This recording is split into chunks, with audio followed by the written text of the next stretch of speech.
right, so here's our stave. You can see I narrowed this down. I kind of rounded the belly, rounded the sides. I have my handle section taken care of. There's a bit of bend through the handle. That's what you want with these shorter bows. And then I also narrowed the tips, and I still got a bit more work to do in these tips, which I'm going to take care of here in a bit. But I want to show you how this is bending. So we have a floor tiller on it.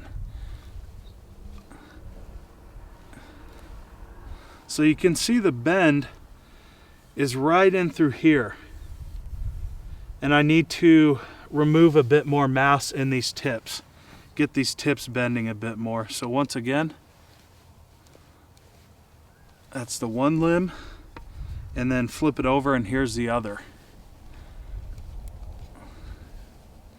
So again, right in through here, it's bending more, and at the tip, it's still a bit stiff. But what I want to do right now is I want to induce a bit of reflex in both limbs, and then I want to start reflexing these tips. I want to pull these into quite a bit of reflex. So I'm going to use a heat gun for that, and once it's complete, I'll be right back with you. Well, I'm trying my best to stay shielded from the wind. It's pretty rough today. We got a lot of clouds coming in, and it's a little bit difficult to film. But anyway, here's the bow. You can see we have quite a bit of reflex in those tips. My friend Mark and I took the heat gun to this and started bending it up. Got a little bit of reflex in the limb as well. Not too much. It's not too drastic at all. Still bending pretty good. I went ahead and started doing a little bit of work in the tips too, so we're getting a little bit more bend in through those tips.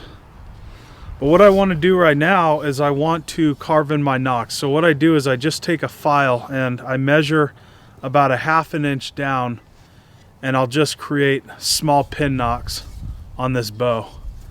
So once that's done, I'll be right back with you.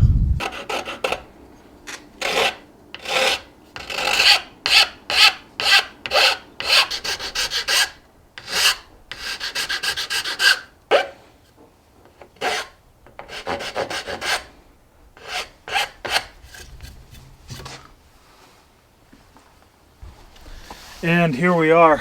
The tips are done on both sides. At this point, I'm going to string this up at a low brace. We'll see how it's bending and start the final tiller. Here it is strung up at a low brace, and it's really not looking too bad. From what I see, we have a bit more bend in through here on this limb compared to this limb. This limb is definitely a bit stiffer. But I want to put this on the tree and take this at least to 11 to 13 inches or so. And as I started moving the tillering tree, look what I found. Little spider on it. I'll have to brush him away. And I'm going to find the center point, put that right in here.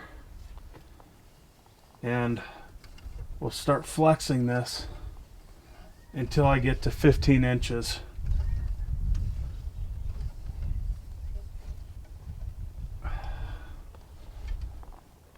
All right. That doesn't look too bad. I'm definitely seeing more bend in this limb though. So I want to start reducing mass in this limb.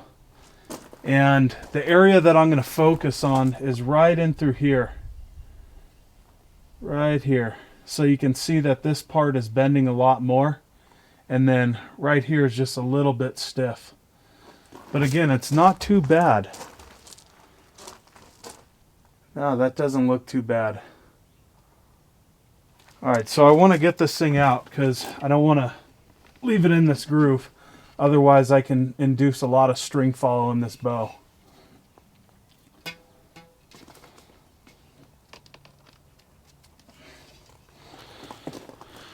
Alright, so I'll just continue on. I'll start reducing mass in those areas, and then we'll put it back on the tree.